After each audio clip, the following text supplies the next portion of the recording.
Battlefield is a legendary franchise that has fallen on hard times recently.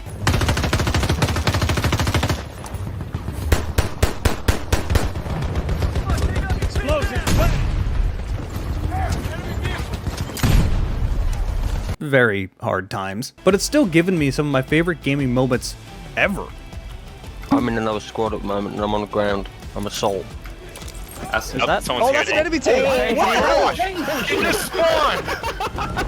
Despite their recent mess-ups, I still look at Battlefield fondly. Not enough to have any hope for the next game, but you know, I'm glad I had those moments. But they've also released a shocking amount of Battlefield games, like 16 Battlefield games in 23 years. Calling some of these separate games is a bit of a stretch, so let's get some honorable mentions out of the way before we start ranking them. Battlefield 1943.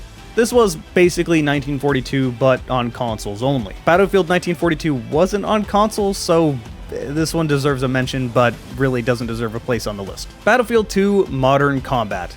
This was a simplified version of Battlefield 2 for consoles. You had very little reason to go back to it after Bad Company released, but it was the first console Battlefield game, so honorable mention. That leaves us with 14 distinct Battlefield games to rank, and in very last place, predictably, is Battlefield 2042.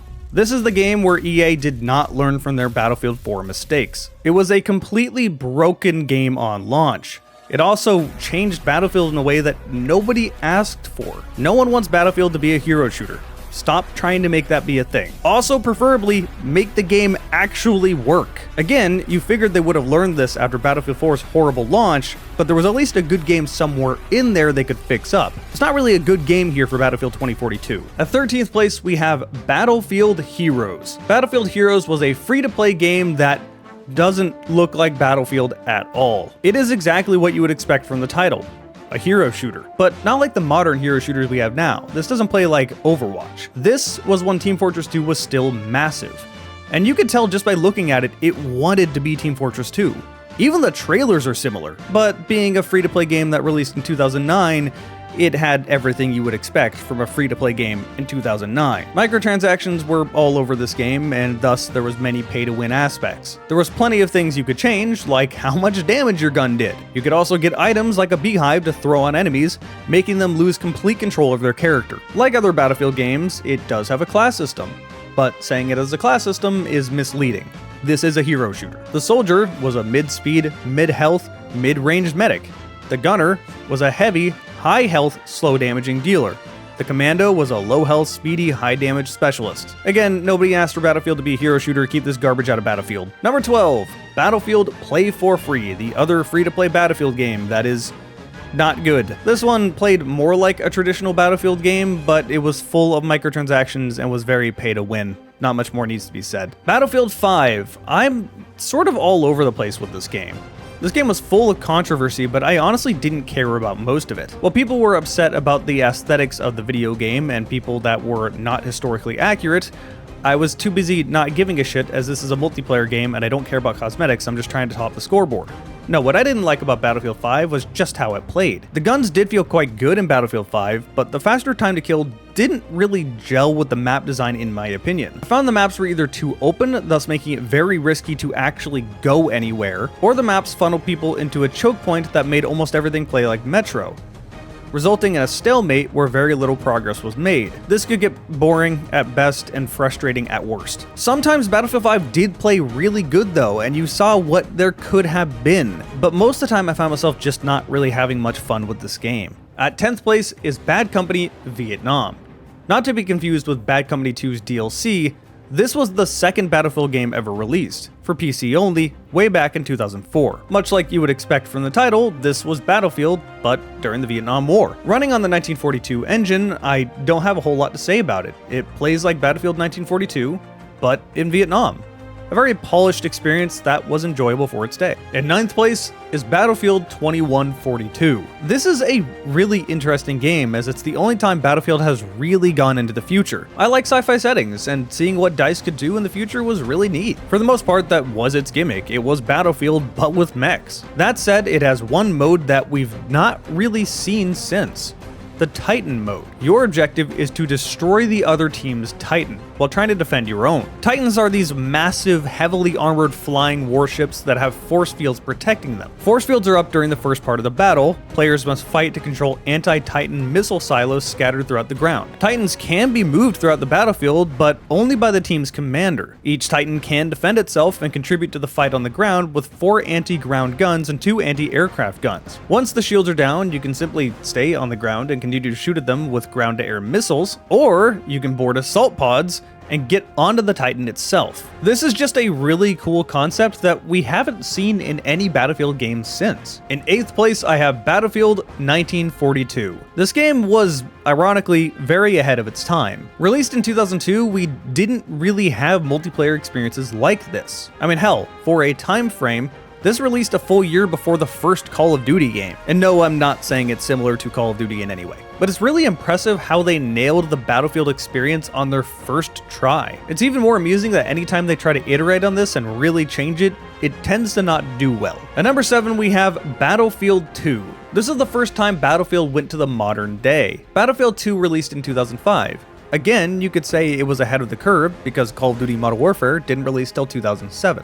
2 years later. Battlefield 2 is a massive scale up from 1942. There are so many more vehicles, including the inclusion of jets. With players being more capable, things had to change, but it still felt like Battlefield. The core was intact, and many people still consider Battlefield 2 to be their favorite Battlefield game. I'm just not one of them. At number 6 is Battlefield 4. Battlefield 4 had a disastrous launch. This game was horribly broken, almost unplayable when it came out. Hell, one of the guns would even mute the entire server for everyone if you put a suppressor on it. It was that broken. Turn around. All right, you ready?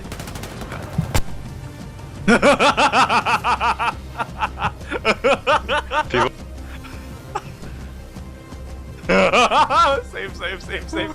It's so good, it breaks game. With that said, there was a good game in here somewhere, so EA did dedicate a lot of time and money into fixing it. Does that deserve praise? I don't know, I think I would rather prefer the game to not be a complete pile of garbage on launch, but sure, it's good now. The reason it's so far down on the list is that there were some things that just couldn't be fixed.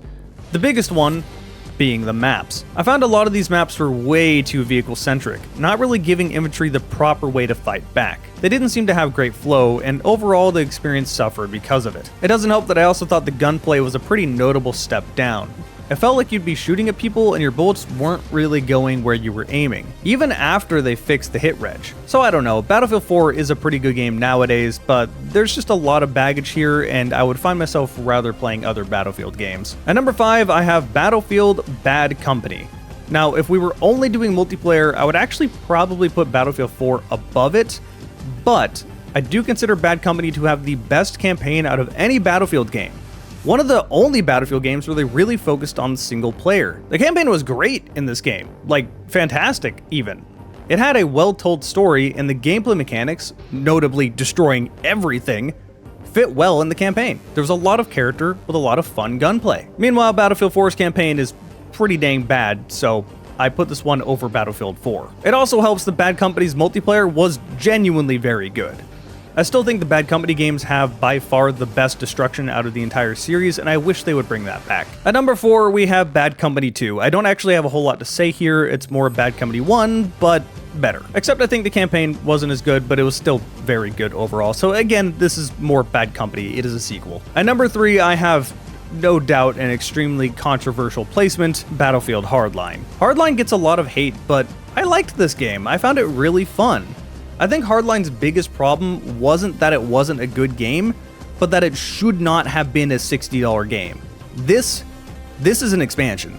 This is not worth $60. $40 at the most. That said, people were also pretty distraught about the fact that it was cops and robbers instead of a military-style game, which I don't really care about the setting, but what this ultimately meant is that vehicles didn't have as much of a place. And if they did, they were civilian vehicles. Aside from the occasional military stuff that cops can get because America. Anyway, if you can't tell, I generally prefer infantry-style combat, and Hardline's combat was quite good. The gunplay was a lot better than Battlefield 4. Time to kill was slightly faster, more Battlefield 3 levels of faster, and I always thought that was the best time to kill to approach. And when I shot at enemies, my bullets went where they were supposed to. It didn't feel like Battlefield 4. I really did like this game, but it died faster than any of the DLC could really be released on PC, which made me sad. That just leaves 2 Battlefield games vying for first place: Battlefield 3 and Battlefield 1. These are the 2 experiences that I think are so much better than the other Battlefield games that there is a massive gap between second place and third place. And to be honest, my favorite Battlefield game kind of depends on the day. I love these 2 games. Battlefield 3 was a massive jump. I still remember looking at those trailers and thinking that there's no way those graphics are real. The experience was huge. This game lived up to the Battlefield title. This felt like a battlefield. The audio was pure chaos. The guns felt so good. Everything about this game was perfect. Unlike Battlefield 4, the maps were designed in a way to where infantry had their place and so did vehicles. Neither vehicles or infantry had the leg up. There was always a way to fight back. But Battlefield 1 is one of the most unique experiences I've played. There's not many World War I experiences that are quite like this. It didn't go the more realistic, have everyone carry a bolt action route. You got to use prototype weapons that were never really used. A lot of people were upset at Battlefield 1 for this, but Battlefield's always been more of an arcade shooter, not a milsim shooter. Personally, I loved this, especially since this game was amazingly polished on launch, whereas the game just before it, Battlefield 4, didn't even work on day one. It seemed like EA had genuinely learned from their mistakes, just to forget them immediately after. But if I had to choose number 1 between these 2 games, I would probably choose the one that focuses more on infantry than vehicles. Just because of the setting, there's obviously less vehicles in Battlefield 1 than Battlefield 3. It's hard to choose between these 2, but I think I would have to choose Battlefield 1. So that means in second place, I have Battlefield 3, and in first place, I have Battlefield 1. A huge thanks to my YouTube members. They got to see my videos a week early at minimum, usually a little more than that. If you want to continue supporting this channel, you can go ahead and click on the videos on your screen or click on subscribe. I post videos every Friday, so if you don't get alerted, because YouTube is like that sometimes, then you know where to find me. Thank all of you for watching. Hopefully I'll see you next Friday.